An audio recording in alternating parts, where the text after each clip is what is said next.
தாம்பூலம் தரிப்பதில் கூட இப்படி ஒரு நல்ல விஷயம் அடங்கியிருக்கிறது. இது வெற்றிலை போடும் நிறைய பேருக்கு தெரியுமா என்பது நமக்கு தெரியாது. பொதுவாக வெற்றிலைப்பாக்கு, சுண்ணாம்பு ஆகியவற்றை சரியான விகிதத்தில் கலந்து சுவைக்கும் போது அந்த சுவை உடலையும் மூளையையும் சுறுசுறுப்படைய செய்கிறது. அதே நேரம் இதயத்தையும் வலுப்படுத்துகிறது. மனித உடலுக்கு நோய் ஏன் வருகிறது என்பதற்கான காரணத்தை ஆயுர்வேதம் சொல்லும்போது, உடம்பில் உள்ள வாதம், பித்தம், ஸ்லேத்துமம் போன்றவைகள் சரியான விகிதத்தில் இல்லாமல் கூடும் போதோ குறையும் போதோ நோய் வருகிறது என்று சொல்கிறார்கள். இது முற்றிலும் சரியான காரணமாகும்.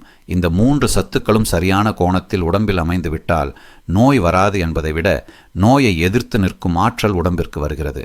இந்த 3 நிலைகளையும் சரியானபடி வைக்க தாம்பூலம் உதவி செய்கிறது. பாக்கிலிருந்து கிடைக்கும் துவர்ப்பு பித்தத்தை கண்டிக்கக்கூடியது. சுண்ணாம்பில் உள்ள காரம் வாதத்தை போக்க வல்லது. வெற்றிலையில் உள்ள உரைப்பு கபத்தை நீக்கிவிடும். இப்படி பார்த்தால் தாம்பூலம் போடுதல் என்ற ஒரே பழக்கத்தில் உடம்பில் உள்ள 3 தோஷங்களையும் முறைப்படுத்தும் நிலை அமைந்து விடுகிறது.